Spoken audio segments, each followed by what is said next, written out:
de conférence du gouvernorat de Ngazidja aujourd'hui pour le lancement officiel des travaux d'adduction d'eau de la commune d'Itsahidi dans le Mbadjini Est, au sud de la Grande Comore. Des travaux qui ont déjà commencé, ça fait déjà un bon moment, mais sur les travaux de canalisation et d'adduction et d'alimentation, c'est aujourd'hui que ça va commencer avec le soutien des partenaires, des différents partenaires qui sont cités dans le communiqué de presse, ainsi que des étudiants en la matière qui sont là sur place, dont nous souhaitons la bienvenue parmi nous et dans les travaux. On présente aujourd'hui ce lancement officiel. Je donne la parole à Madame la gouverneure de Ngazidja, qui est la marraine de ce projet de la Grande Comore, qui a déjà commencé. Madame la gouverneure, vous avez la parole. Merci. Tout d'abord, je tiens à souhaiter la bienvenue à nos chers partenaires, à nos enfants qui sont venus aux Comores, particulièrement en Ngazidja, ainsi que leurs professeurs qui ont bien voulu les accompagner pour faire partie de cette délégation et venir à la rencontre d'autres jeunes et aussi de la communauté d'Itsahidi. Aujourd'hui, nous démarrons la deuxième phase du projet qui consiste à la mise en œuvre des travaux d'adduction et d'alimentation d'eau dans les foyers des 6 villages d'Itsahidi, notamment Zaadjou, Lambadjine, Shindini, Simambani, Urobeni, Nzouani, na Midjenjen et Midjenjeni. Donc, ces travaux ont débuté depuis un certain temps, mais aujourd'hui, on peut dire qu'on arrive au bout du tunnel et on commence à voir le bout du tunnel, puisque au départ, ça a été très difficile. Et je tiens également à remercier tous les efforts qui ont été mis en place par les différents partenaires. Je vais revenir pour les remerciements, mais surtout pour la communauté qui a bien tenu à déblayer tout ce qui a été comme difficulté au sein même de leur communauté même et la suite des travaux. Ça a été c'est encore un projet, mais un projet avec beaucoup de défis parce que on est arrivé à déjà presque la moitié, bientôt on va vers la fin là, et je ne peux que remercier tous les intervenants et toute la détermination qui a été mise dans ce projet. Et je commencerai par la communauté urbaine de Dunkerque qui a bien voulu nous accompagner, l'Agence française de développement, il ne faut pas que j'oublie personne, l'ONG AMAP et l'ONG Demain, les 6 communes d'Itsahidi qui ont vraiment montré leur engagement, leur volonté d'aboutir à ce projet, le comité de pilotage, Monsieur le maire d'Itsahidi, la SONED et le DGME, l'association Ascosib aussi, qui vit en France, qui regroupe les enfants de la commune d'Itsahidi.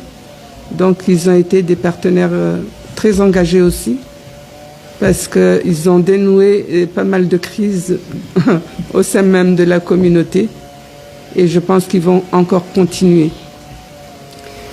Nous avons pu également faire les travaux de traverse sous la route pour que là maintenant on n'aura qu'à faire passer les tuyaux avant même que la route et le goudron qu'ils sont en train de faire puissent passer.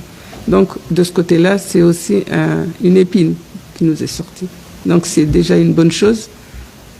Ça a été un vrai défi pour arriver à faire ces travaux avant le passage.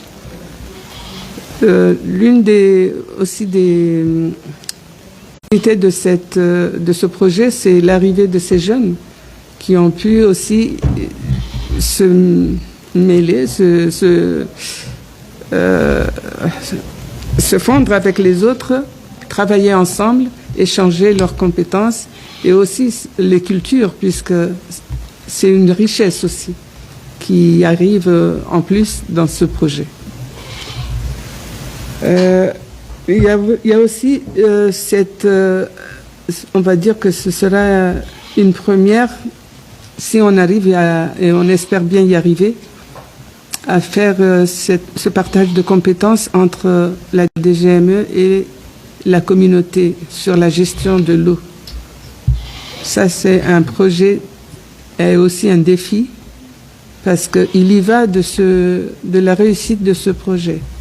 Car au final, ça pourra aussi nous permettre d'entamer la deuxième phase du projet qui est d'alimenter aussi 6 autres villages d'Itsaïdi qui est Malé, Fumbuni, Kwambani, Numazaha, Mohoro et Bandamaji la Domba qui n'était pas au départ prévu mais qui va aussi bénéficier de ce projet. Donc c'est tout le mal que je le souhaite. On a tout à gagner de ce projet si on arrive à aboutir à de bons termes et à une belle réussite. Ce sera pour nous une très belle réussite pour le projet AMAP, pour la communauté de Dunkerque, ainsi que le gouvernorat dont je représente aussi là en ce moment. Voilà, mesdames et messieurs, un peu... j'ai essayé de brosser un peu l'image du projet, mais je vais laisser au technicien qui a été dès le départ qui est là et qui soutient et qui fait beaucoup de travail aussi avec nos partenaires et surtout la communauté des 6 villages. Je vous remercie. Donc on peut dire que parmi nous, il y a les professeurs qui accompagnent les étudiants qui sont là, il y a 2 professeurs. Il y a les techniciens partenaires qui sont là, Madame Léa et Monsieur qui est là. Simon. Excusez-moi, j'ai oublié le nom. Simon Bossé. Voilà. Et puis il y a Monédienne aussi qui fait partie du comité de pilotage. Il y a le comité de pilotage qui est là. Donc Léa va présenter quelque chose. Et si après il y a des questions à poser, vous pouvez les poser. Il n'y a pas de souci sur tous les plans. Madame Léa. Tu viens là? Tu me remplaces.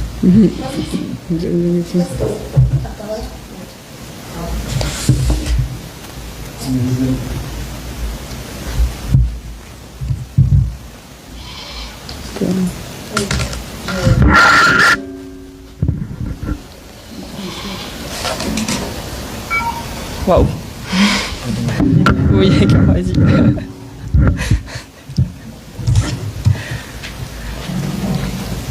C'est bon? Mais pour faire un rapide point sur le projet, donc je pense que Madame la gouverneure en a dit quelques mots, mais pour parler un peu plus au niveau technique, on est sur un projet avec 3 composantes. La première composante qui est les travaux, donc les infrastructures d'eau potable et tous les ouvrages qui vont être construits, avec une première phase de travaux qui a démarré et qui va durer 8 mois. Avec la construction de la station de pompage, 3 réservoirs, la station de filtration et pratiquement 25 km de canalisation qui vont être installés. Et une seconde phase complétera donc cette suite. C'est pour des raisons techniques qu'on a divisé en phases les travaux. Et la seconde phase permettra donc de la construction de 2 réservoirs supplémentaires et de 2 stations de relevage supplémentaires pour alimenter les 2 villages les plus en altitude. Donc ça, c'est au niveau des travaux. Donc une phase de travaux de 8 à 12 mois pour alimenter 6 villages de la commune d'Itsaïdi. Au niveau donc, de la seconde composante, on travaille avec l'association Demain, qui est une association comorienne et qui nous appuie sur tout ce qui est sensibilisation, qui réalise les sensibilisations à la consommation d'eau potable, au paiement des factures, à la gestion d'un service et à la compréhension de ce qu'est un service d'eau, qu'on ne paye pas l'eau, mais qu'on paye bien le service et l'entretien de ce réseau pour qu'il puisse durer pas seulement 5 ans, mais bien 20 ans, parce que c'est des ouvrages qui durent dans le temps. Donc on intervient avec cette association en ce moment toutes les semaines dans les villages et on se déplace toutes les semaines pour aller discuter, pour aller sensibiliser. Et on a également profité donc, de l'échange avec les étudiants du lycée de l'Épide et de la communauté urbaine de Dunkerque, de se rendre dans les villages pour qu'ils fassent des premières réalisations, qui aient un premier impact auprès des communautés, notamment du village de Dzaadjou, légèrement au niveau du village de Simon-Boigny. Mais on s'est focalisé donc sur le village de Dzaadjou qui avait un réseau presque fonctionnel et qui a pu être réhabilité. Et donc ça permet aussi de mettre en œuvre un peu tout ce qui est dit pendant les sensibilisations et de rajouter de l'action au message qui est porté, ce qui est important. Et la dernière composante qui reste majeure dans les projets et notamment dans les projets aux Comores, c'est bien la pérennisation des infrastructures. C'est-à-dire qu'on installe des infrastructures, mais qui va les gérer et comment ça va être géré et pendant combien de temps. Et donc il y a un très gros volet sur lequel travaille ma collègue qui n'est pas présente aujourd'hui, qui est la pérennisation du projet et donc le modèle de gestion. C'est un modèle de gestion qui a été créé en partenariat avec la SONED et le ministère et les institutions du secteur de l'eau. Ce modèle, c'est un modèle de gestion mixte qui va regrouper une association communautaire créée, qui est professionnalisée et formée par le projet, et la SONED qui va plutôt s'occuper de tout ce qui est exploitation du forage, exploitation de la ressource et stockage. Et ensuite tout ce qui est gestion administrative, financière, d'exploitation, de distribution générale dans les villages, de petite maintenance, de réparation de canalisation, ça va être géré par l'association communautaire professionnalisée. Et donc réalisé auprès de cette association qui ensuite redistribuera les fonds selon un modèle économique qui est encore en cours de création et de validation par l'ensemble des parties, que ce soit la SONED, l'association communautaire, la commune en tant que maître d'ouvrage et les autres parties prenantes, le ministère et la DGME. Donc ça c'est un très gros volet sur lequel on travaille énormément actuellement. Et je voudrais également profiter de ce point pour remercier les représentants du comité de pilotage et des 6 villages et de l'association des 6 villages qui nous accompagnent depuis 1 an et demi et qui étaient déjà présents avant le projet et qui nous accompagnent donc depuis très longtemps à la bonne réussite de ce projet qui permet l'appropriation des villages, des infrastructures, du modèle de gestion, de la bonne compréhension et qui font un travail exceptionnel depuis 1 an et demi. Donc je tiens à les féliciter particulièrement lors de ce point. Je pense que j'ai tout dit. Donc, s'il y a des questions à poser, sinon si les professeurs ont un mot à dire par rapport à ce qu'ils ont suivi, par rapport aux travaux, comment ils vont se dérouler, aussi la première appréciation par rapport à la visite du terrain. Donc, j'aimerais entendre votre appréciation. Il a une question peut-être. Le laisser poser sa question. Oui. Bonjour à toutes. Moi, j'aimerais savoir, parce que si on a compris, il y a 3 volets ou bien 3 institutions qui vont gérer le travaux. Il y a le comité de pilotage, il y a vous et il y a la SONED. J'aimerais si nous donner beaucoup d'explications comment se caractériser les travaux. C'est-à-dire, la communauté de pilotage se focalise où, vous focalisez où, le SONED gère où. J'aimerais bien savoir les détails. Sur les travaux, oui. Les travaux, donc les infrastructures. Oui, et la finalisation. Sur les infrastructures, la SONED, elle n'a pas de partie de gestion, enfin, elle ne fait pas partie des travaux. Elle y assistera et elle pourra se rendre sur le lieu du chantier, mais elle ne fait pas partie du contrat qu'on a avec l'entreprise de travaux. L'entreprise de travaux, c'est CGC, et les maîtres d'ouvrage, c'est le gouvernorat et la communauté urbaine de Dunkerque. Et dans ce schéma-là de travaux, de construction d'infrastructures, de chantier, AMAP humanitaire est assistant à maîtrise d'ouvrage, et donc on supervise par délégation des maîtres d'ouvrage, on supervise la bonne réalisation des travaux, la réception des ouvrages, et on a une mission de contrôle du bureau d'études hydroplantes qui est sur place tous les jours pour vérifier que CGC réalise correctement le travail selon notre cahier des charges. Par contre, il y a une différence, la SONED, elle interviendra dans la gestion. Donc c'est une fois qu'on a construit les infrastructures et que l'eau coule dans les canalisations, la SONED va exploiter la ressource et donc va exploiter le forage et stocker l'eau dans le premier réservoir et filtrer aussi. Donc elle assure la qualité et la quantité d'eau disponible pour l'ensemble des 6 villages. Merci.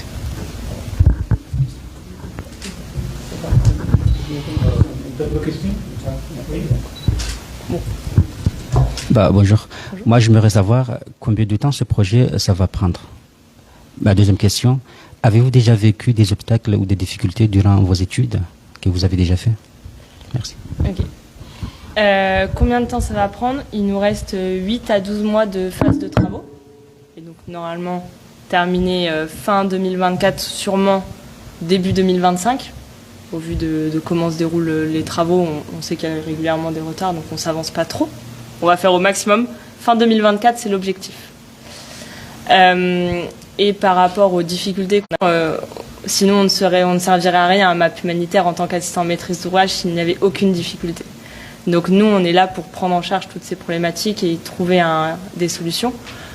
Et donc il y a des études qui ont été réalisées et on modifie certaines choses quand on se rend sur le terrain et quand on découvre des choses. Si vous voulez un exemple, le plan indiquait une canalisation qui passait à un certain endroit et quand on va sur le terrain, en fait, on se rend compte qu'il y a une montagne de 8 mètres à traverser et que c'est inenvisageable de faire passer une canalisation par cet endroit. Donc on redessine le plan pour qu'aucune personne soit pénalisée, que les canalisations continuent à passer à côté des maisons et qu'en même temps, on n'ait pas de problématiques techniques par la suite.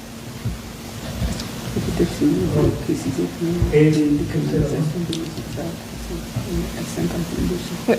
Les canalisations qui sont installées sur l'objectif de ce projet, c'est pas de faire que de la borne fontaine, il y a des bornes fontaines, mais il y a principalement du branchement individuel. Les canalisations de distribution et secondaires à l'intérieur des villages, ça crée une sorte de toile d'araignée qui permet de passer au maximum à 60 mètres des maisons. Le maximum de canalisation à installer pour avoir un branchement individuel pour une maison, ce sera de 60 mètres. En général, on sera plutôt autour de 30 à 40 mètres à installer au maximum. Voilà. Oui.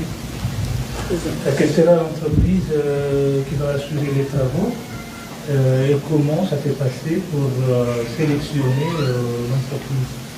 Donc il y a eu un appel d'offres international qui a été lancé au cours du mois de juillet 2023, à la suite duquel on a fait une ouverture d'appel d'offres ici même au gouvernorat en présence de 5 entreprises internationales.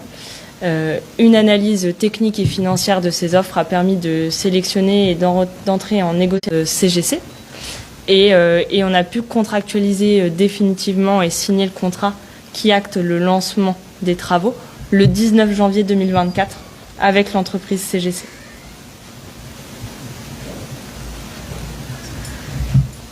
Des questions? Parce qu'on pose des questions en français, mais après il y aura une interview en commentaire. Je sais pas comment. Il y a des questions pour que tout le monde comprenne. Donc il y a des questions. La réaction peut-être des professeurs par...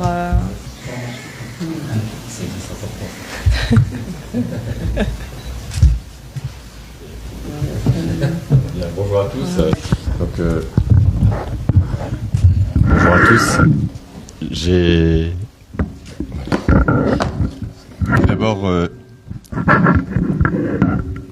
tout d'abord merci au gouvernorat de nous avoir accueillis ici aux Comores et également à l'association AMAP de nous avoir bien aidé dans la logistique au niveau de la préparation de notre séjour ici.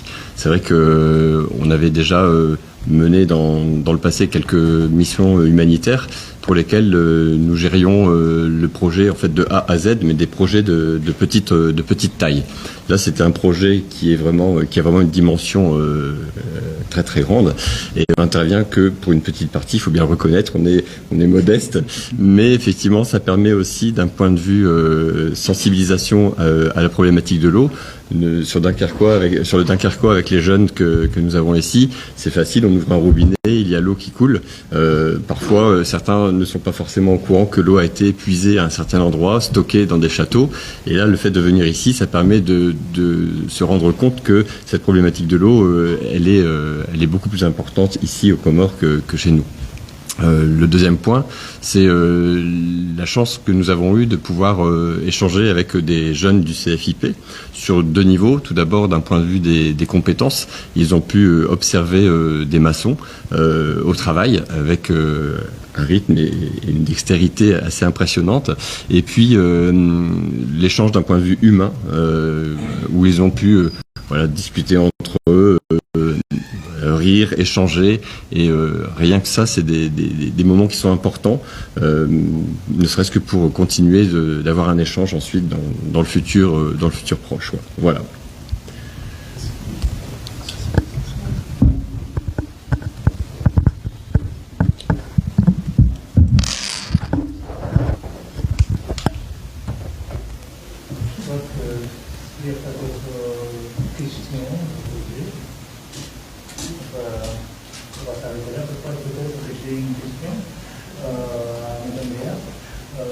Quels sont les problèmes que vous avez rencontrés jusqu'à maintenant et quels sont les problèmes qui pourraient aussi se poser par rapport à la canalisation et aux travaux? Les problèmes que nous avons rencontrés jusque maintenant, c'est principalement des tensions communautaires et de l'impatience de la part des personnes sur l'avancée des travaux. Et donc c'est plutôt des problématiques liées à l'humain et au manque d'avancement des réalisations, parce qu'on a décidé de faire des études très poussées qui ont d'avoir un réseau et une solution technique qui elle aussi va durer dans le temps. Donc on a plutôt eu des problématiques liées à la gestion humaine et à l'acceptation dans les villages du temps que ça prenait et à de l'impatience. Donc on a redoublé d'efforts pour être présent dans les villages avec l'association Demain, pour expliquer, pour essayer de faire comprendre, pour mettre en tout cas une relation de confiance entre AMAP, Demain et les 6 villages. Et je pense qu'on a plutôt réussi en tout cas, parce que les problématiques se règlent et n'impactent pas le projet de manière très bloquante. Avec l'appui également du gouvernorat sur toute cette situation, notamment communautaire, où il y a un appui qui permet d'aider à faire passer des messages.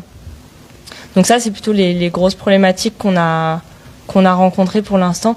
Les futures problématiques qui vont venir, c'est plutôt des problématiques liées aux travaux.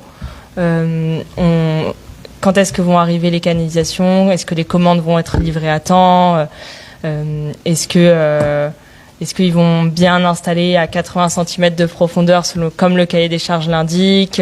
Est-ce que le lit de pose, donc est-ce que ce sera bien du sable au fond de chaque tranchée et pas des rochers saillants qui vont casser les canalisations? Toutes ces questions-là auxquelles il faut qu'on soit très attentif. Et c'est aussi pour ça que avec AMAP, on a décidé d'avoir une mission de contrôle présente en permanence aux Comores, mais également que je sois dédiée en temps plein à cette mission-là de contrôler le bonne avancée des travaux et le fait que le cahier des charges soit respecté. Donc ça, c'est un petit peu ce qui pourrait se poser et comment est-ce qu'on réagit avant que les problèmes se posent. Ah. Maîtrise bien le sujet. Donc, s'il n'y a pas d'autres questions à poser, on va procéder à une pause d'escalier. Une pause souvenir avec la gouverneur. C'était bon papier. C'était bon papier. Pour vous souhaiter la bienvenue. Donc, on va procéder à la pause à la photo. Et puis après,